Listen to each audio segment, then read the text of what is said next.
These wars continue sending shockwaves around the world. Russia is more and more isolated, as we could see on the vote last day in the United Nations. Morally, politically, even militarily, Russia is losing this war. So we have to continue supporting Ukraine. And that's what the ministers will decide today. I hope it's going to be a 6 new tranche of the European Peace Facility, military support, and this training mission, a powerful training mission deployed out of the borders of Ukraine, but providing strong support to the Ukrainian military. We saw this morning, again, Kiev under a Russian attack. Therefore, it's very important that we respond decisively from the EU side. And from our side, for me, it's very important that we establish a EU military training mission to Ukraine, and also that we release more money for supplying Ukraine with weapons, and not least also weapon systems that can defend themselves against these attacks we see at the moment.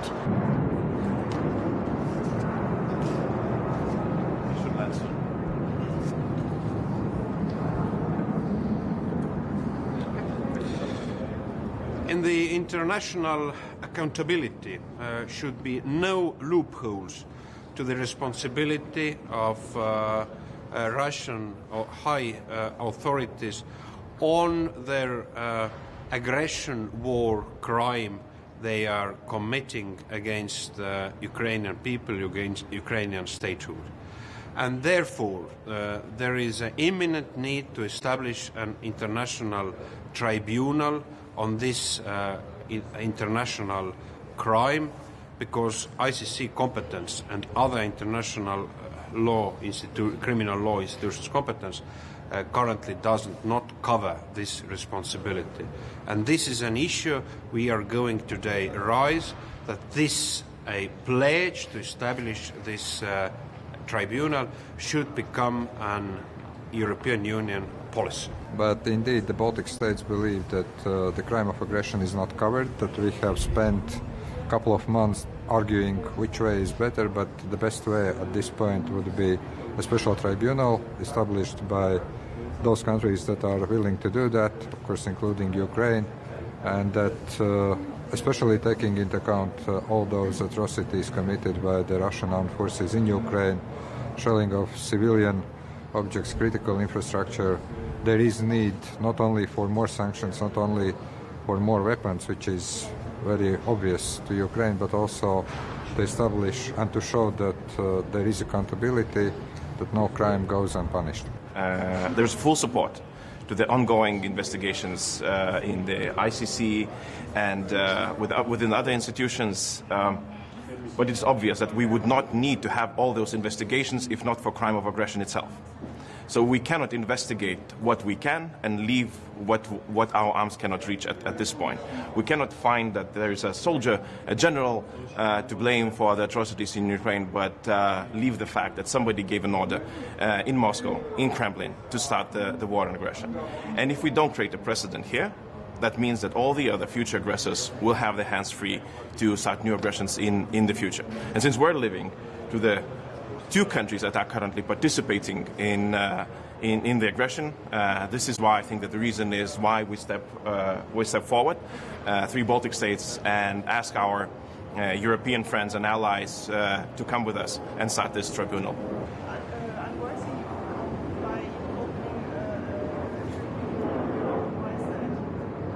But ICC is not responsible for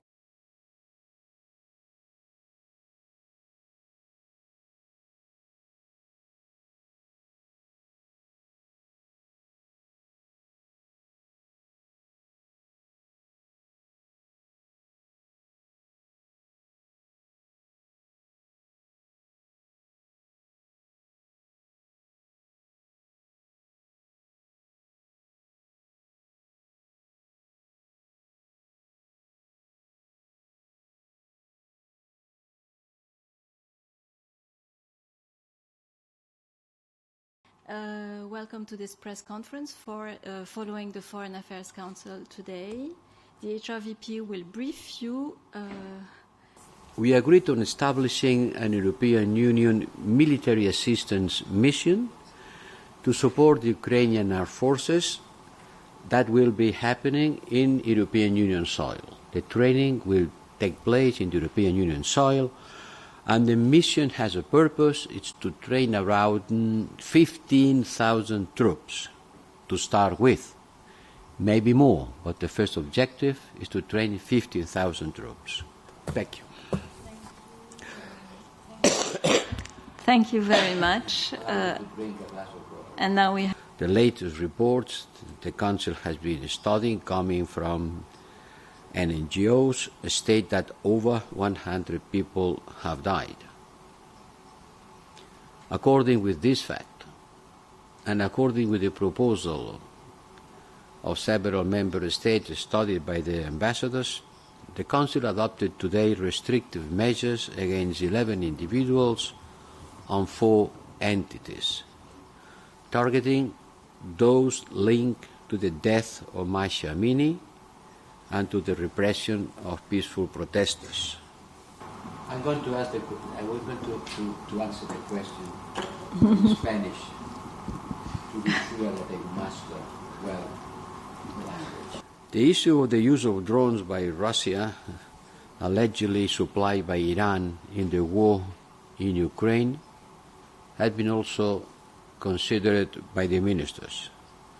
And certainly Minister Kuleba, during his speech to the ministers, strongly expressed his concern, and he denounced the use of this kind of arms.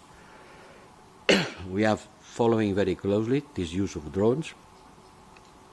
We are gathering evidence, and we will be ready to react with the tools at our disposal.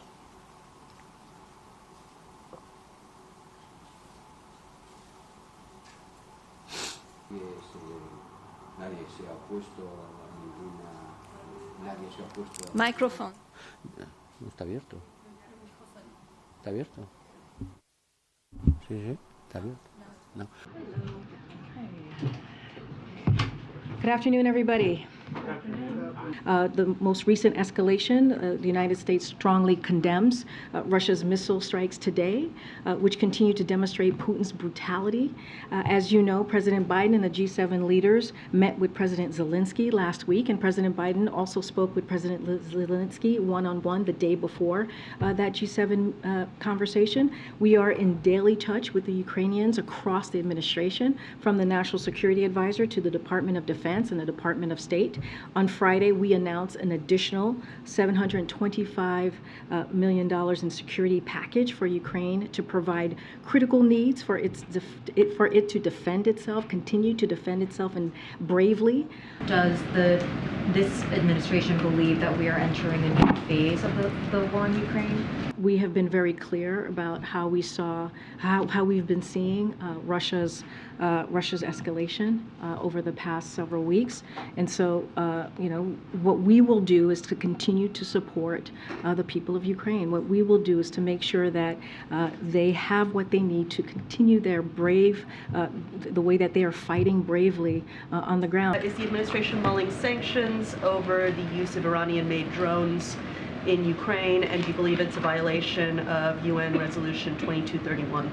So there is extensive proof of their use by Russia against both military and civilian targets there. You've all have seen as well the reports this morning of what appear to be an Iranian drone striking downtown Kiev. Yet Iran continues to lie about this. They have not been truthful about this and deny providing weapons to Russia for use in Ukraine. Meanwhile, according to these new reports, Iran is considering selling still more destructive weapons to support an invasion they claim to oppose. Now, what we're doing here, we'll continue to vigorously enforce U.S. sanctions on both the Russian and Iranian arms trade. That's what we'll do from here. Make it harder for Iran to sell these weapons to Russia, and we'll stand with our partners throughout the region against that Iranian threat. Will be found on the DHS website, so I would refer folks there to the website. On the security assistance that was announced, as you just mentioned, last week,